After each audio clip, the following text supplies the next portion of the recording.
Okay, thank you very much to Philip for introducing me, although I should probably say from the very start that what I'm going to talk about is assessing climate change risk at the Heart of Neolithic Orkney and the Climate Vulnerability Index for World Heritage that was applied there, but I was very much a participant in a partnership project between Union of Concerned Scientists, the James Cook University in Australia, other colleagues at Historic Environment Scotland, University of the Highlands and Islands Archaeology Institute and Orkney Islands Council, and we also had support from the ICMOS Climate Change and Heritage Working Group to make this work possible.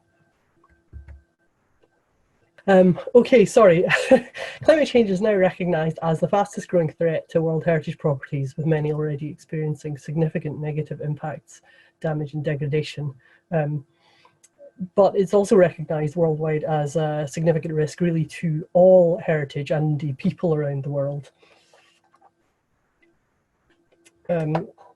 Sorry, my technical problems have caused me to lose my place slightly. The Climate Vulnerability Index was developed as a methodology to address climate change impacts on all types of World Heritage sites worldwide. It was applied in April 2019 and then written up in the months afterwards at Heart of Neolithic Orkney, which is the first cultural World Heritage property chosen to try this methodology at. And it also looks at community vulnerability, which I will speak a bit more about later on. I'm also going to talk about the general process and results, the highlights and some key themes, and seek to connect them to the challenges of managing the Heart of Neolithic Orkney World Heritage Site property and World Heritage more widely in Scotland and potentially more broadly as well. For those who aren't familiar with the site in Orkney, just a quick recap or introduction. The site lies on the archipelago of Orkney, which is up here. If you can see my cursor off the top right-hand corner of Scotland. The site itself is made up of 4 Neolithic sites, so they're about approximately 5,000 years old. Scarabray, Maze Howe, which is a settlement site, and a large chambered tomb, stones of Stennis and Ring of Brodgar, which are huge stone circles / henge monuments. They're all located on the largest island in the archipelago, which is mainland Orkney, which is based mainland Orkney, and as you can see here, the site itself is very small. It's these dots are the World Heritage Site. It's basically the properties in care, the scheduled monuments are the site, but there's a larger buffer zone around them. 3 of the sites, Maze House, Stones of Stennis, and Ring of Brodgar, are grouped together in sort of south central West Mainland, and they sit around these lochs. It might be worth noting that the southern loch, Loch of Stennis, communicates with the sea, and then it goes on to communicate with Loch of Harry, and Scarabray is actually based right on the coast up there on the west side. So rather than simply speak myself, I'm actually going to start out by playing a short video which gives a kind of summation and overall introduction to the project, and also has some nice pictures, although I do speak in it as well. Let's hope this works. The Heart of Neolithic Orkney is a World Heritage Site inscribed in 1999.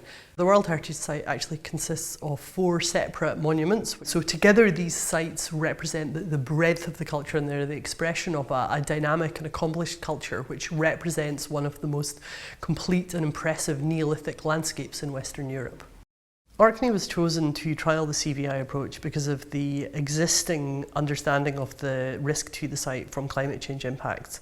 Historic Environment Scotland has also been an innovator and a leader in addressing and understanding climate change impacts on heritage.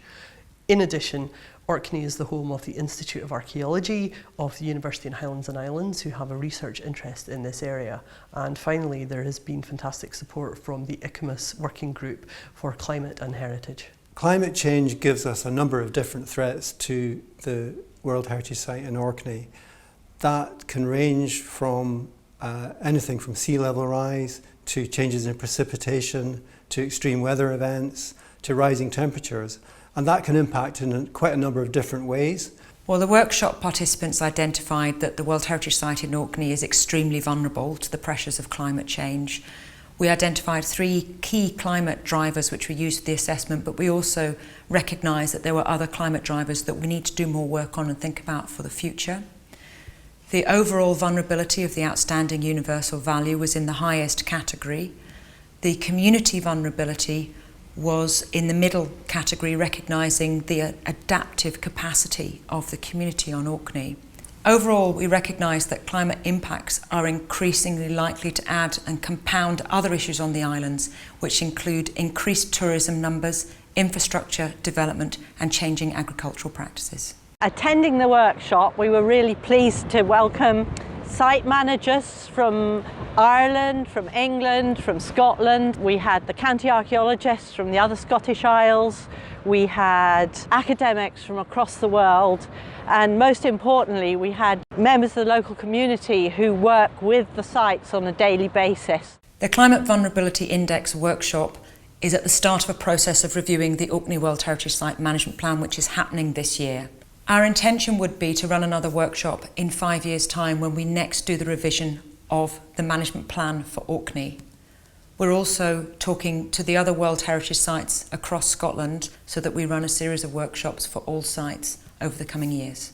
The results of the CVI in Orkney will be used to inform and guide others globally who manage World Heritage sites to consider how they might best assess risk of climate change to their sites.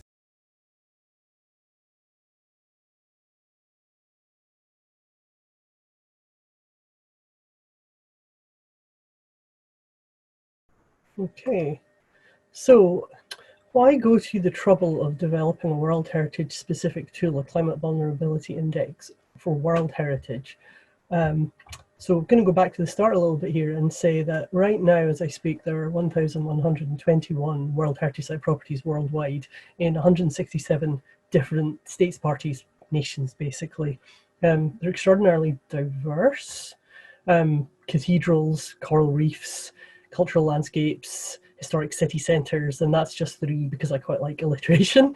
You could find many, many more. They're extremely diverse, quite different from each other.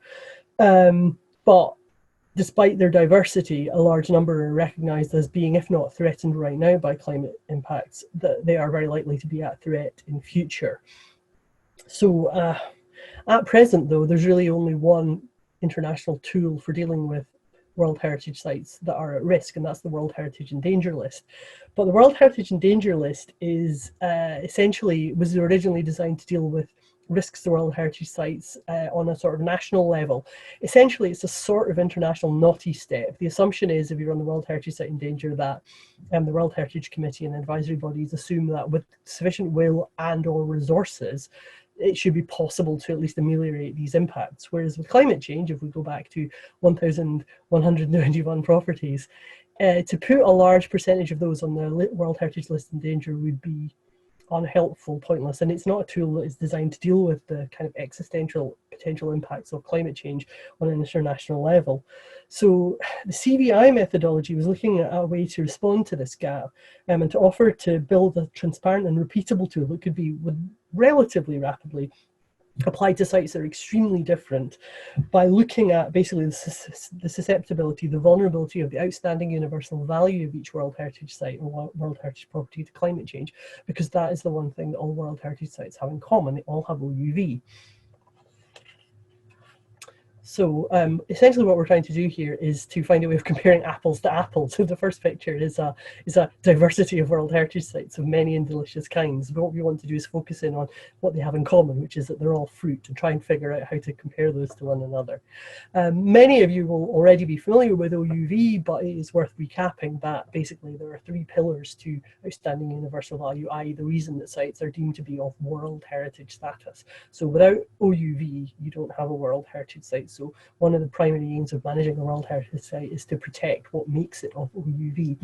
So it has to meet the criteria from the criteria listed by the World Heritage Centre. It has to have integrity and authenticity if it's a cultural site, which obviously raises some issues if you have to reconstruct part of the site because it's been damaged by climate change, for instance. And it has to have a protection and management system in place.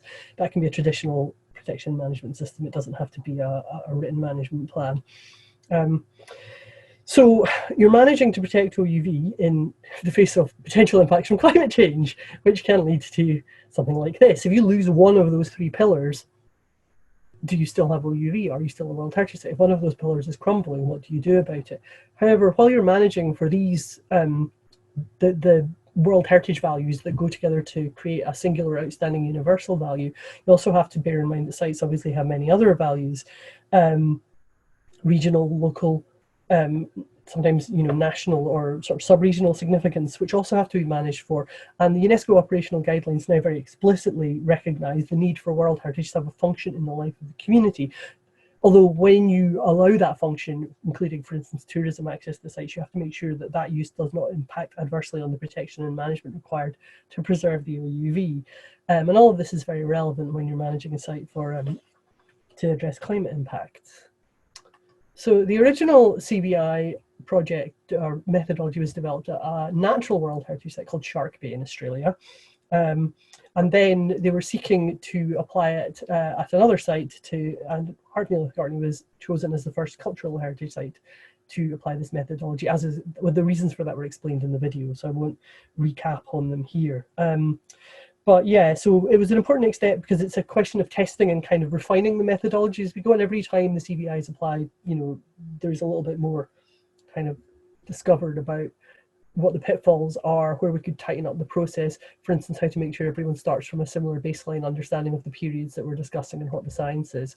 So before the CBI workshop was convened in Orkney, there was a prior webinar to attempt to bring everybody up to speed with sort of baseline information on climate impacts specific to the area, to consider questions of the values of the site. We broke down the statement of outstanding universal value to give us all a common place to work from. The CBI workshop was a relatively rapid process. It was 3 days, 36 participants and 2 sites. 50% of the participants lived or worked in Orkney, plus international expert input. So there's a really wide range of experience and different experience. Some people were seeing the sites for the first time. Some people go to the sites 4 or 5 times a week as part of their job. So it was a really good sort of broad range of experience. The process during the workshop identified 3 key climate drivers that are likely to impact the outstanding universal value of the site by 2050. And those are sea level change, precipitation change, and storm frequency and intensity and frequency. It's important to say again that this is all about the impact on the OUV of the site. It doesn't attempt to measure all of the possible impacts on the heritage of the site. If they are not defined as part of the OUV, it's coming back to that apples to apples thing. It's also worth thinking about the way that these 3 drivers and other drivers that were perhaps not seen as key can interact with each other, and I'll speak more about that in a minute. Essentially, as we distill the outcomes of the workshop process, we get a single measure. So looking at the vulnerability of the outstanding universal value, I'm not going to read through this whole table, don't try to. This table is taken from the full report, which is linked at the end, and it's definitely worth reading if you want to get more detail about how this process works and how it was applied. But we're working through these 3 drivers and looking at the exposure, sensitivity, and adaptive capacity of this. Looking at the site, the adaptive capacity is in management, obviously, of the site. And essentially what we get is a combined OUV vulnerability of high, and that lets us compare different sites to one another once it's been done at a larger number of them. So it's a sort of high level comparison, but it also allows us to think about what we're going to do to address issues at the specific site, because we're kind of creating a common understanding of what the issues are. And a quick kind of side look at one of the main issues at Orkney, since we're talking about maritime heritage. This is the location of Skara Bay on Scale Bay. If you go sort of straight out from that, you eventually hit Labrador, so you're out in the North Atlantic. The site nowadays is right on the sea. It's protected by a seawall that was started in the 1920s when the site was first excavated. So the vulnerability, and it was discovered after a storm in 1850. So the site is clearly very vulnerable to both storm damage, but also, for instance, rising sea levels. Even a very small rise in sea level helps to create more overtopping, can change the force of the waves, etc., etc. This is a couple of photographs from, I think, 1978, which just show the damage to the pathway after a storm event, and to also show how rapidly, even before we factor in increasingly rapid climate change, there are impacts on the site. What you can see here in the background is this mill, the Scale Mill. This is the same view today, and this is where the mill used to be. It's completely gone, and it was replaced by a picnic area for visitors to the site, and that has also now fallen into the sea. However, it is a very dynamic coastline. It's not as simple as it's simply moving back, but it's just quite a good visual illustration of the kind of stuff that we're looking at, and how we're looking at increases and accelerations to a problem or an issue that was already there and already a threat to the site. So The second step of the CVI process is looking at the community vulnerability, specifically to the impacts on OUV. It's looking at the economic, social and cultural importance of the site to local residents and organisations, and how resilient the community is to identify climate vulnerabilities of the OUV, though. We have to keep coming back to that. This is not trying to assess all possible impacts on, say, heritage and how that might affect the local tourist industry. So we can make some of the results after you've debated it in a really interesting conversation in the room might not seem like what you were expecting to find. So what this concluded was that while there's the potential for quite high impacts on economic, social and cultural aspects of the local community, the high adaptive capacity of the local community, and actually the fact that the World Heritage Site is important to them, but a lot of heritage is important and has an important role in the Orkney community, and it essentially is a moderate risk rather than a really high risk. However, there are other issues that could potentially make that worse, and some of those include, there we go, compounding factors and other drivers. Yeah, clearly the process helped to clarify, as well as rather than identify, probably that climate impacts would interact with other compounding pressures, growing tourism numbers, although more about that in a minute. High volume, short stay tourism is a very live issue in Orkney, not just from the cruise ships. It's an easier way to illustrate it. There are a lot of one-day visitors who come across on short sea crossings. Short sea crossings are people who come for a couple of days at most. And changes, and this is part of the changes in patterns of visitation. Infrastructure development to do with tourism, other infrastructure development can affect the site as well. But one of the key things here, when you have more feet and you add changes in precipitation, you get basically a mud bath, and that leads to things like having to restrict access to parts of the sites, not only to tourists but also to locals, which does actually have an impact on people's enjoyment and experience of what they see very much as their heritage. It's not a simple case of there being more rain overall. It's a question of changes in patterns of rainfall, high intensity rain, extra feet, and then you have some pretty serious problems. So we're very aware that these changes in the long run could have unexpected climate change impacts, could also have some unexpected effects. Other drivers that were discussed but not identified as the top three were less well understood ones, like the possible long-term impacts of increases in air temperature in Orkney. There is the possibility there that this could affect farming techniques, the kind of crops in the area. It's quite a sensitive landscape. The landscape really affects your experience of the sites. It could affect local wildlife populations. They're very there are bird species there that are very much, again, part of the experience of the site, curlews, skylarks. And if we have a changing environment, what does that mean for our experiences of the site? And also the possibility that adaptation to climate change that isn't directly impacting on the OUV of the site may well create effects that will go on themselves to impact either the OUV of the site or possibly the adaptive capacity of the community itself. So basically, I said I would sort of sum up by looking at some of the themes, the key themes, and also I want to just touch on some of the challenges in the future. So the CVI was carried out as the management plan review began for the Heart of Neolithic Orkney, which we do about every 5 years, and it certainly reinforced the need to ensure that climate change mitigation and adaptation issues are woven right through the fabric of the new plan, rather than being seen as a bolt-on or a nice to have, and really woven through. It's quite challenging to work out what that really means, instead of just paying lip service to it or saying, of course we will try and do our best. We were already talking about how do we address that when it comes to things like volume tourism? What does that actually mean, and what impacts do our attempts to address this have on the local community? So we do still propose to repeat this CVI assessment in about 5 years, although the management plan review is currently being slowed down a bit by this slightly inconvenient worldwide pandemic.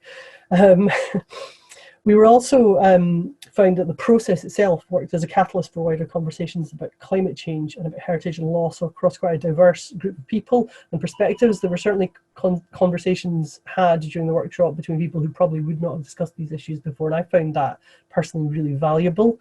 So that kind of cemented our decision both to repeat it in future and to carry out other Scottish World Heritage sites, although those workshops are also on hold at the moment as we can't actually meet in person, but we may yet find some ways around it. Some other key themes and questions that emerged, both from the process itself and then the discussions subsequent to producing the report, were basically identifying a need for better understanding of how changes in, e.g. air temperature, could impact the monuments themselves and the wider landscape. As I've just discussed, there are other opportunities identified, future research obviously, to better understand both the three key drivers and other drivers and how they might actually impact the site and how degradation of OUV might affect the local community. And it was also acknowledged, as we fill these gaps, that a future repetition of the CBI process might produce quite different outcomes in either direction. It really depends what's happened in the 5 years since then. We did identify a policy gap, which was also discussed this past summer at the World Heritage Site Managers Forum, which is that there's currently no mechanism to review a site's statement of OUV. The OUV is fixed in the sense that the criteria the site is inscribed under and the things that support that criteria cannot be changed without basically a reapplication for World Heritage status. But because the narrative of the OUV is fixed, it means that we've got this kind of rigid narrative which kind of fossilizes previous management approaches, because one part of the statement of OUV is about the management requirements. If we could find a way to review and update management requirements, that would be worth pursuing in that statement, in that formally accepted statement, because those requirements are likely to change, both with increasing climate change impacts on OUV and subsequently impacts on the local community. I think we've got quite a lot of decisions to make over the next few years. And I guess finally, making choices is, while the CBI process assessed the vulnerability of the properties, OUV and the community, it doesn't and it can't tell us how we should respond to those. Possibilities include changes in management, focused investment on conservation or possibly on protection measures, and eventually it might require considering and discussing managed retreat or rescue excavation for components of the site. But that also raises further questions. What might those choices mean for the community, the local community, but actually the wider community of interest as well, and what they might mean for the OUV of the site and its World Heritage status. And also, really, what would a truly sustainable future for the management of the World Heritage property actually look like, taking into account its role in society and culture and economy of Orkney, and also more widely in Scotland. And this applies to other World Heritage sites too. We have spent a lot of time talking about the live issue in Orkney of volume tourism, and now we are looking at a situation where there may not be any tourists at all this year, with massive knock-on effects on the local communities, economy and culture, and that is a difficult question to answer and something that we have to discuss quite sensitively as we try and work out what the new normal might look like. We know it's impossible to avoid baked-in outcomes of greenhouse emissions to date, and we're going to have to seek answers to all of these questions together with partners, stakeholders and community for them to be in any way sustainable.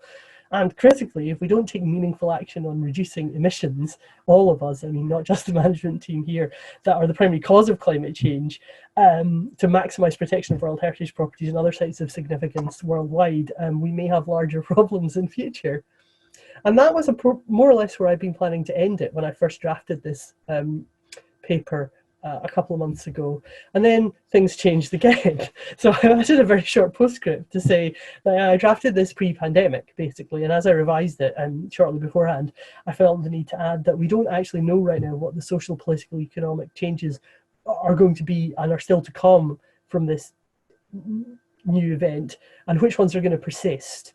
And how or what they will mean. It seems very unlikely that we'll go back to the old normal. So changes are likely to be profound and require similarly deep changes to how we work. And that is going to be something that may prove very difficult, but may also provide opportunities to rethink the way that we manage World Heritage sites and indeed heritage more widely in a changing climate. So thank you very much. I'm sorry about my technical issues earlier, and this is just some links to the CBI report to rewatch the video. And if you want to find out more about CBI in general, more resources and upcoming events, cbi-heritage.org is the place to look. Thank you very much.